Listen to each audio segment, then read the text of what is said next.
You're listening to the Really Useful Podcast. It's the tech podcast for technophobes from makeuseof.com.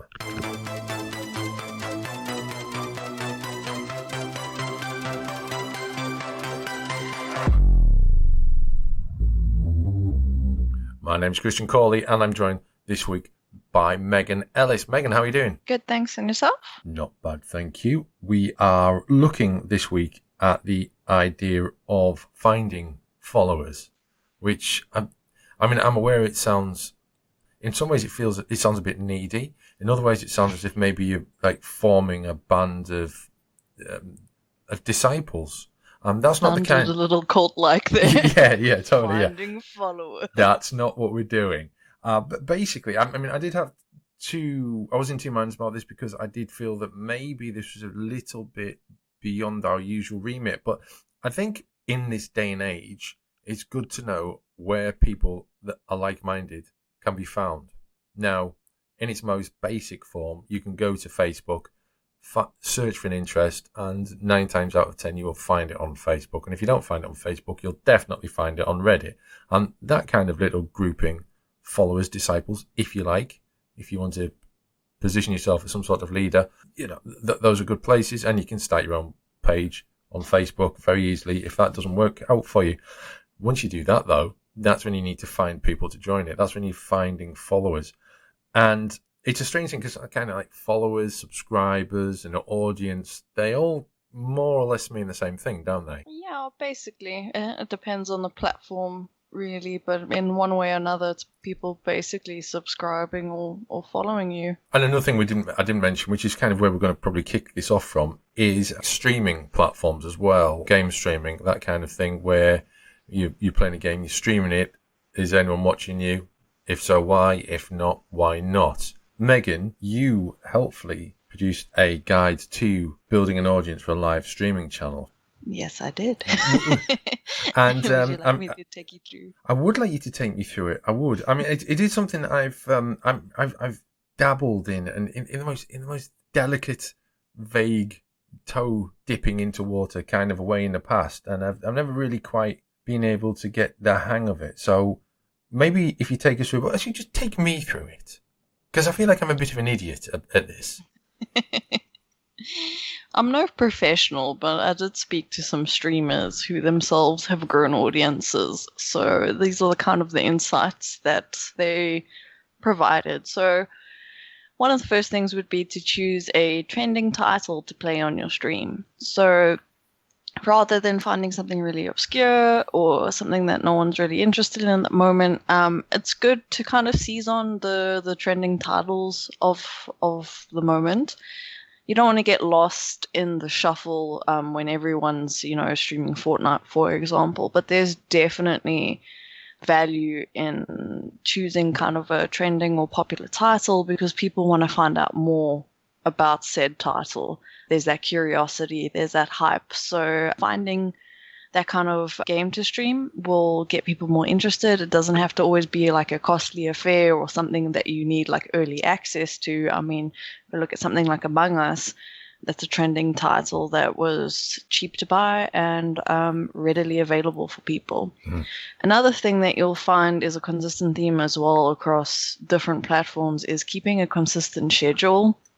Consistency goes a long way in building audiences. It's better to stream once a week than to stream like 5 days and then go quiet for a month, right?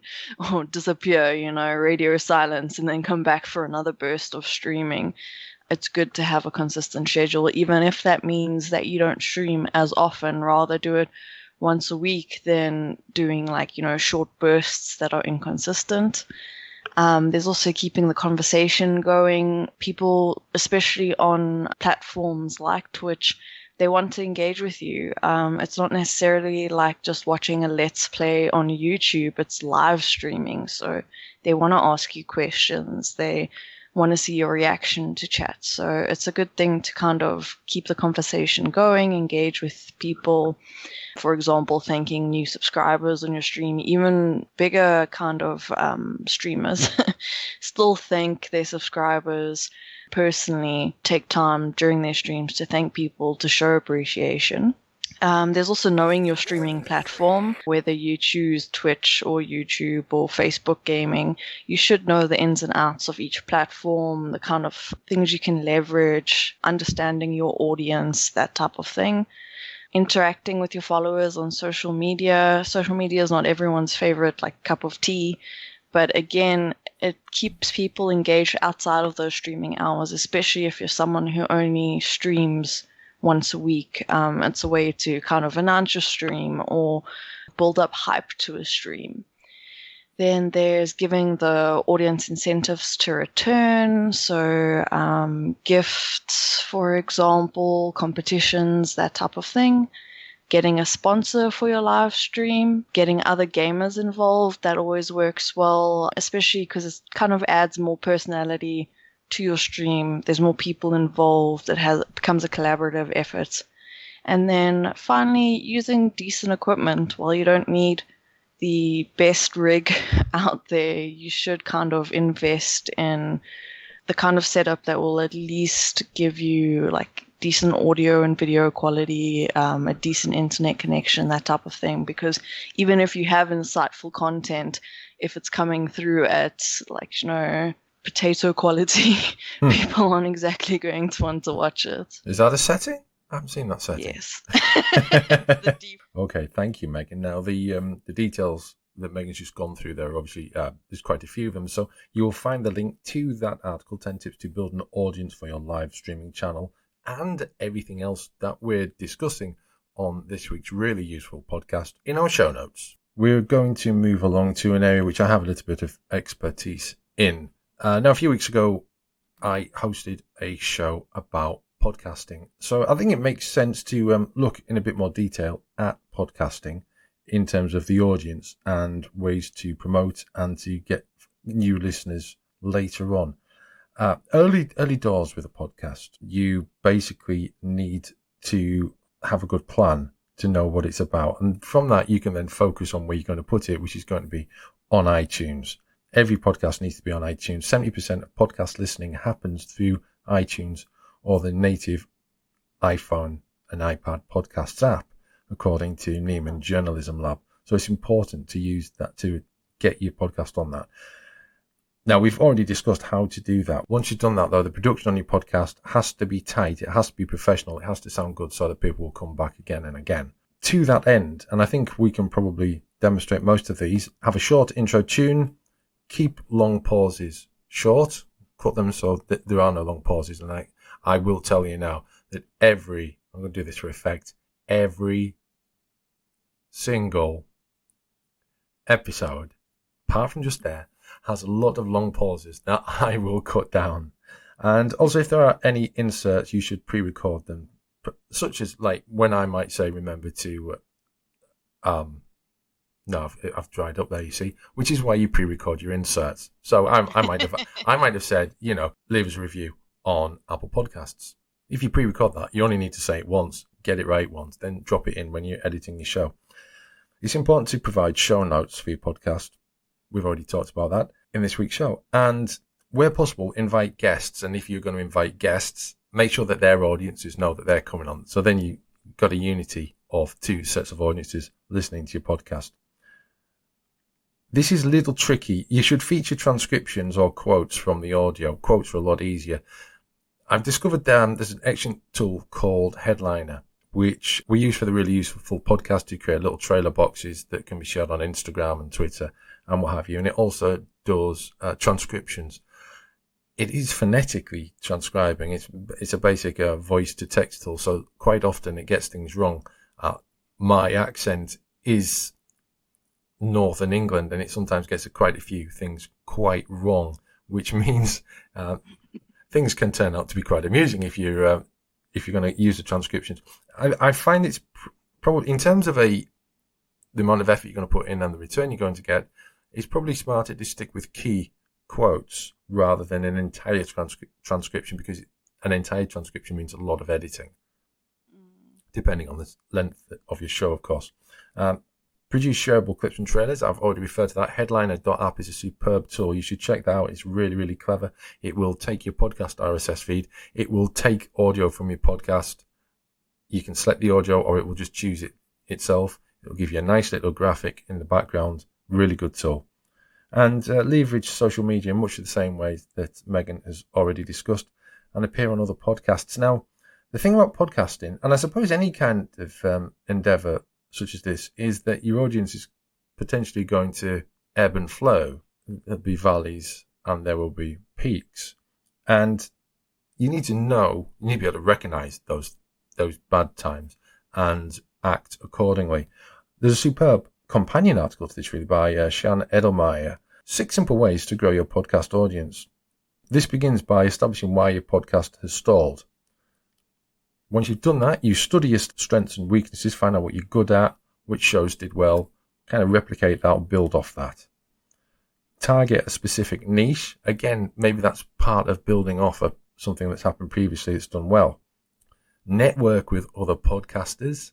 That calls back to some of the things we've talked about already. You could share links with them. You can appear on each other's shows.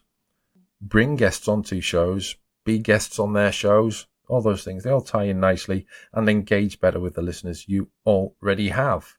I think engagement is probably key to building an audience or a following or a tribe or disciples or a cult, isn't it? Especially with people who follow podcasts for personalities. I guess it depends on exactly what your niche is, but I find especially the way I've gone into other podcasts is really enjoying the hosts and their banter, and then also really I do follow them on social media, and then when they recommend a podcast or invite another podcaster on their show that kind of shares that kind of conversational chemistry and aligns with their kind of interests, then I'll move and check out that podcast as well. So I do think it's a tried and tested method for someone like me who's notoriously difficult to get to listen to podcasts. Do you have any favorite podcasts? Yes, I'm notoriously picky though, but I do listen to You're Wrong About. It's like my one staple podcast. Okay, what's that about then? It's basically two reporters look at like historical events in like pop culture or like news that we've kind of gotten wrong in the popular imagination, and they look back at it as especially like 20th century type of stuff, controversies like Y2K, that type of thing. Mm-hmm. And they look back at it now with our hindsight and see like what we might have gotten wrong, the misconceptions, that type of thing. So it gets my like history nerd stuff going, and like my desperate need to just suck up random knowledge. And yeah, it's just got great chemistry between the hosts. That sounds cool. I do feel slightly frustrated with this topic. Like, there's certain things that I feel like I should have been doing, certain things that I think I was doing maybe, and then stopped doing, which is really perhaps quite irritating. But in other ways, maybe it's about making sure you know what your audience is doing and what they want, and maybe there is a moment where whatever you're doing, whether it's podcasting or running a website or having a streaming channel, whatever, maybe there's a point at which interests diverge, or perhaps something happens with the core topic which causes it to lose popularity. And in that case, it might be very difficult to retain the same high levels of audienceship.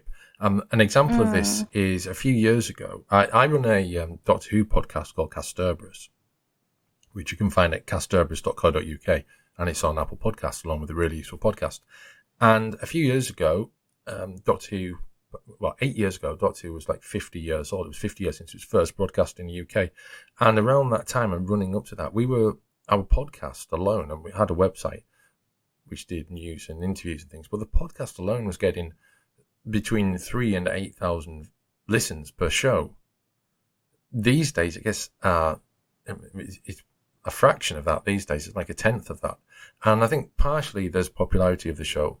Partially there is the way that we perhaps interact with the show these days, and perhaps our opinion as a team declined over the intervening years, slowly, year on year, probably from 2013 onwards, in fact. So And I think that's a good example of, there's an argument against doing something for so long, perhaps, because I started that podcast in 2007. It's been running for 14 years this year.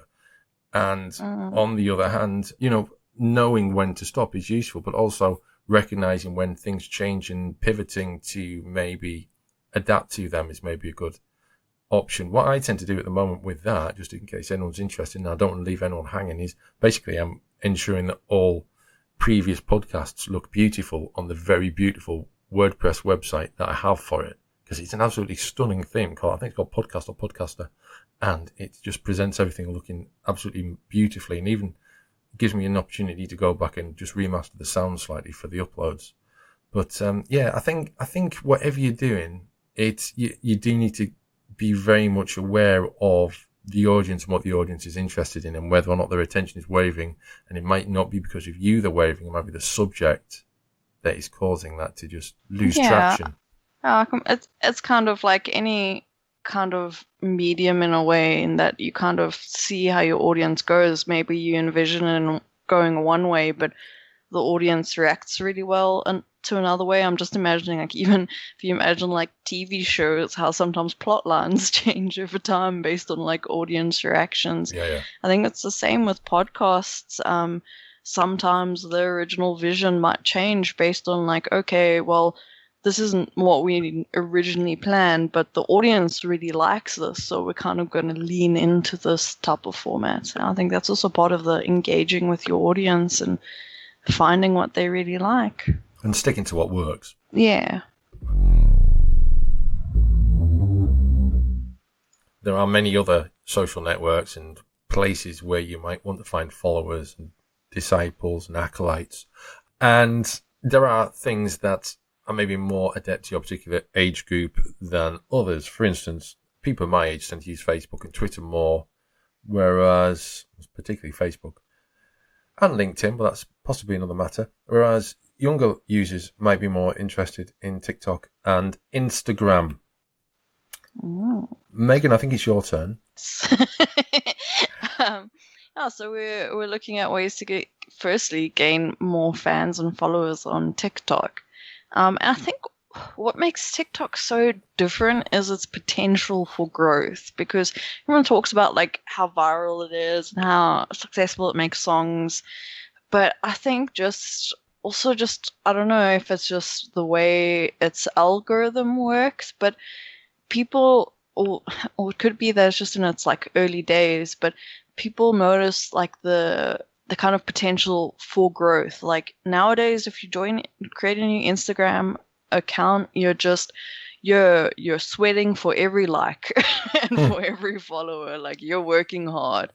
Whereas you post that same content to TikTok and you're getting thousands of followers. Like the just return on investment of your labor is way, way bigger on TikTok. So I think it's an ample opportunity on TikTok. And obviously, some of the best ways to grow your fans and followers is things like posting original content, stuff that makes you stand out.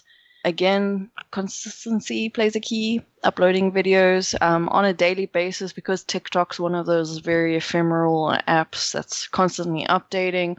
Daily is a very good kind of schedule to keep. Incorporating popular music helps as well. It's part of like the recipe of TikTok's success that makes it so popular. Performing duets. It's so weird when I make that word plural. But like collaborating, but also just responding to others' videos, I think it adds to the kind of fun nature of TikTok and the way it just feels much more interactive than a lot of other platforms. There's learning from the experts, which is kind of taking note of what the kind of top influencers are doing, the kind of formats they do, recipes for success, seeing what kind of trends they're leading, noticing the popular like hashtags and trends. Again, while you might get flooded out on Instagram, there's actually a lot more chances to get featured in TikTok, especially since they have like tabs dedicated to like, these are the top trending filters, these are the top trending hashtags, that type of thing. So it does add a lot more discoverability to your content. There's upgrading your equipment. which again is even like it adds to that. You don't need like the most high-end smartphone, but a little bit better lighting, that type of thing really kind of adds to your content. The follow back club, gain followers by following others. It kind of helps expand your network. Brushing up on your photography and videography skills, basically your camera skills. Like I said, your content can be good, but people don't want potato quality and like just badly cropped videos, because people are going to just use that same audio in a better quality video on TikTok, and their video is going to be more successful. So you might as well put out the best version you can. And then, yeah, sharing your TikTok profile on social media. I think especially if you're going for different kind of tones, maybe your Twitter's a bit more serious, whereas on TikTok you go for a comedy route or something. It's still a good idea to share on social media, get more of a reach on your TikTok profile. Then when it comes to Instagram, it's a bit harder because Instagram is one of those platforms that has less of an organic kind of algorithm. Obviously, that sounds like an oxymoron, but I will let you carry on with Instagram in a moment. But Instagram I find particularly interesting because it's like 1 minute you're looking at it and it's nice photos of the landscape or food or fashion. And then the next minute you look at it and there's people kind of doing weird things like actual cooking or doing comedy, or it's like you're throwing still photos and videos that are completely disparate all together in one app. And I always think it feels just slightly deranged. Oh, this is a bit disparate. What like affects me, or what kind of takes me out of the flow of things, is the advertising. Because you'll be scrolling and it's just how often the ads come up. So it's like, I don't know, I follow a lot of like just like puppy accounts because like Instagram's like my feel good place. It's like all like pictures of nice places and animals. So it'll be like cute animal, like ready cooked meals. And it's like, okay, it's like cute animal, and then it's like, have you tried this weight loss thing? And it's like, okay, go away. Like cute animal, like something I googled the other day. So it very much takes me out of that flow. So like I've always felt like, I don't know, it just gets like it feels very artificial and stuff, just in the way it prioritizes certain posts. So advertising above all else, and then also influential creators above pictures you might like. Like, I don't know, there's some smaller accounts whose posts I will always like just because it's the perfect content for me. But because someone's got a few thousand likes, they'll always show me like the millionth photo of a sunset over the picture of a wobbly cat I want to see. Wobbly cat. Would you like me to Yes, continue? go on then. Tell us how to attract more Instagram followers by picking a niche. Yes. So a niche on Instagram, like you said, it's very, Instagram can be a very crowded place. It's very it feels disorganized because there's just so much going on there now as well, especially with reels and videos and IGTV. That's like a whole nother thing. And ads. It helps to create some kind of consistency by picking a niche. So you should choose your niche subject or like niche subjects. So like I find some tech people will be like, okay, I'll post tech gadgets, but then also the photos I take with said tech gadgets, which I found a lot of people, like I do it, but also a lot of tech journalists I know do it. So it'll be like a bit of like landscape photography or like scenery photography, and then like technology photography. Or if you're more into lifestyle things like fashion or cooking or that type of thing. So just pick a niche that you enjoy. Apparently, animals are very popular. Who knew? I have it on good authority. And then, yeah, once you've picked your niche, identify the hashtags for them as well. So while you don't want to get just lost in general hashtags, you also need to hone in on those hashtags that fellow kind of creators, content creators are using in that niche. It'll help you kind of build the network of other people to follow, as well as people who follow specific hashtags and who the algorithm is using hashtags to guide content to. There's also making your Instagram profile count. So instead of having just like some vague profile, making it apparent what your niche is. So for example, people who do one of the most common niches on Instagram is travel. So if you're a travel blogger, you make that very apparent. Make your profile picture reflect that, make your profile bio, that type of thing. Lead people to your website, get your profile verified if you can. Again, a recurring theme, using the right equipment. So, especially something as visual as Instagram. Networking with other Instagrammers, that helps a lot. People like to kind of follow and support each other on Instagram, and you'll see kind of like birds of a feather flock together. Updating your Instagram page, keeping it consistent with new posts, making sure that if you do have links to sites and your bio and that type of thing, that it is up to date. Sharing and engaging with other people's work. So one of the best ways to do this is also to like share people's work to your story, so that you're not just like reposting their content to your account. Sharing to your story is a way to like get you on people's timelines, but also show that you're engaging with other people's content.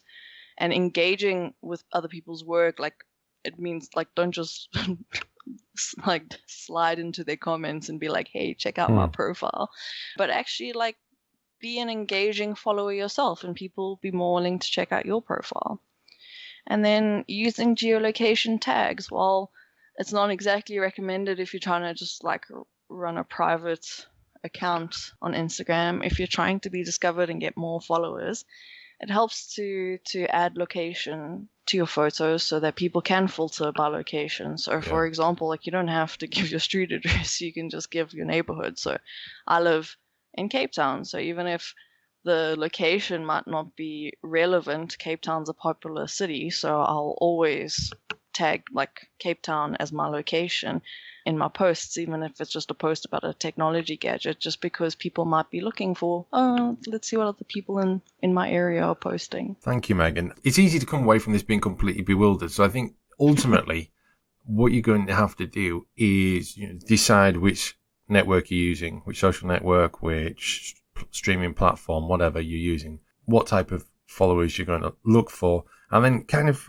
refer to our show notes, as mentioned earlier on, and just go through those and see what works for you and try it out and see how that goes and adjust and adapt as the situation demands. So you've been listening to the Really Useful podcast from makeuseof.com. You can find us on Apple Podcasts, Google Podcasts, Spotify, Transistor, pretty much anywhere you will find podcasts. If you are finding us on Apple Podcasts, please leave a review. That is really useful for us. You'll also find us at makeuseof.com. And if you would like to get in touch with us, feel free to drop us a line via Facebook or Twitter. Megan and I will return on a future Really Useful podcast. Until then, it's goodbye from us.